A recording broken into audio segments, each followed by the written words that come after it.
салом алейкум дам ва подписчикои канали Абдулло Тиҷи хубе созе бародаронум медонам панҷум рӯзша ки видео напартофтем айдами давдав корборха шуморо мефаҳме ва бародаронум ҳами бародар монене мошине ки дидестем бародари хидмаи рости ҳами кадом аэропорте ки бирам мегирам мебарама бисёр ҳолатое буд ки одамо мақсад занакои калон мардакои калон занг задан ки мепурсидан ки ягон мошин нестай биёя бигира бара ҳастан шахсоне ки программаро намефаҳманд ҳастан шахсоне ки заказ карда наметонанд ҳамин бародари тоҷикаи номроша дар комментария мемонам ки мақсад ки ҷое мерем ход аэропорт ход рӯзи рафтанду ход ягон ҷои дига чемай программаҳое ки заказ мекуне арзонтар мегирам мебаратонам ва бародари тоҷикаи муомилаи хеле хуб дорад ки ҷое бирам ҳамин хати мерам ва иншаллоҳ ҳамин рӯз мерем аэропорт омадед ва бо нарх навои билета мефаҳмем хабардортон мекунем саломат бошед.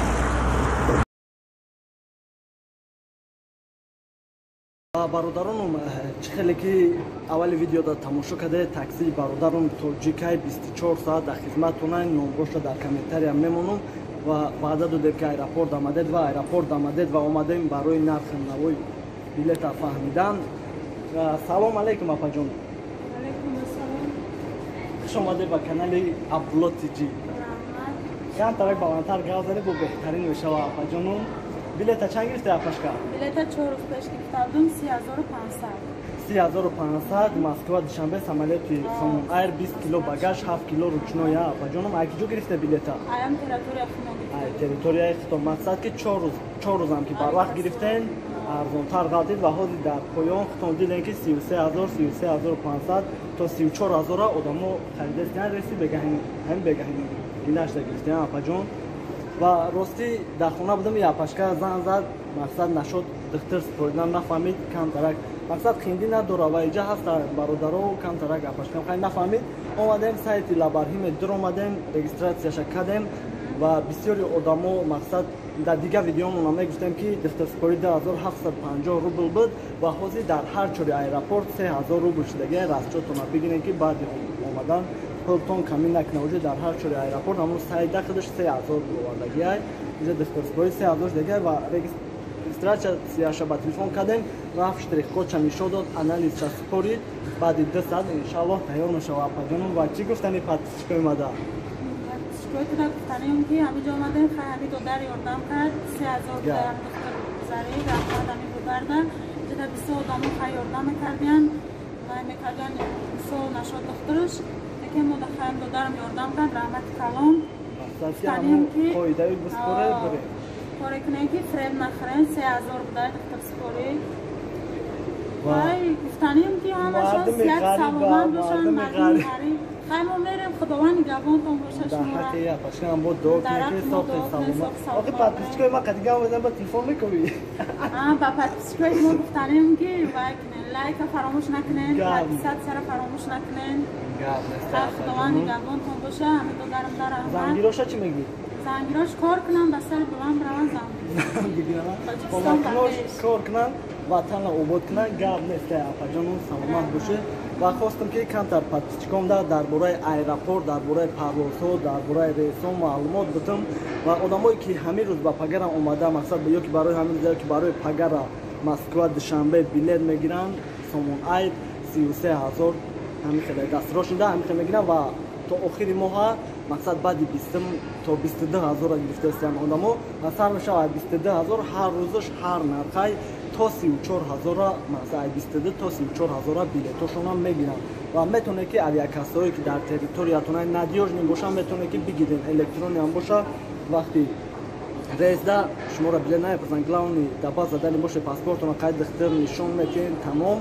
ва ай кадом сабаб мегардонанд мегӯянд дар вақти рейс ай сабаби дидем ҳолатҳоеша ки одамон билета мехаранд меоянд вақти регистратсияда даба задани наеброра ай ҳамин сабаб мегардонанд ай сабабе ки бисёриҳош таможния гузаштанда паспортшон проблема дора ва возвращение намегиранд мақсад печатош овчагидагай рангиш рафтагия ё ки ягон проблемаи дигару дигаш ай ҳамин сабаб мегардонанд нашудамиш эҳтиёҷ бисёри бародароям мебинем ки возвращение қати билетҳои Узбекистон ё ки пересадка қати хардагай ман намедонам ай кадом авиакаса мехонад ки авиакаса бояд худаш бидонад ки возвращение қати фақат прямой рафта мешавад через пересадка ё ки через Узбекистон намешавад нагирем мақсад билетҳои Узбекистон возврат надорад ки билета бигирем баъд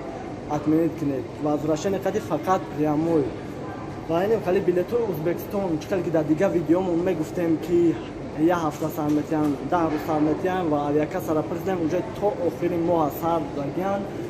ҳастанд одамое ки 6500 ва дастрошне ки ҳамон рӯз бояд биёя ва бигира бурад то 14000 бисёре одамое ки билетҳоро мегиранд аҳамиятшон метем 8-9-10 мехаранд ва одамо рафтаистиян ягон проблемашон нашидестай ва то мо дар сиёмкошон ороӣ мекунанд ки мақсад ина фур омадем 400 то 1000 рубла таксиёш биллагат кардестиян мебаранд дар граница мемонашон ягон проблема намешава хуб соқи саломат рафта дар территорияшон расидестиян чӣ гуфтанем ки мақсад бисёр ҳами мепурсанд ки кадом шаҳрош наздика қаршиву термиз то ҷое ки авиакасо ва одамои рафтагӣ мегӯянд термизи қарши наздика ҳами термиз қарши самарқанд ташкент қати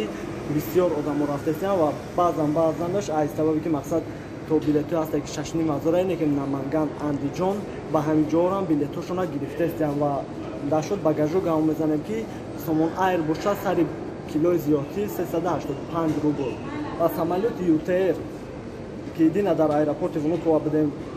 рейси прямои самолёти ютр буд аэропорти Внуково сари 1 килошам ки зиёд шуд 5400 рубл гирифтанд яъне ки багаж ҳисоб кардам барои ҳамун то 20 килои дига ё ки кам кунед ё ки то 20 килои дигара я багаж дига ҳисоб мекунанд мақсад ки 5400 рубл самолёти ютр аэропорти Внуково ва дар бораи аввал камтарак маълумот метиҳем ки рейсҳои прямоян ва ё сеюм даҳам ҳабдаҳам 24 уже то даҳамша гирифтагианд 17-24 ва 1-8 моҳи июлшам дар фурӯш баромадагие ки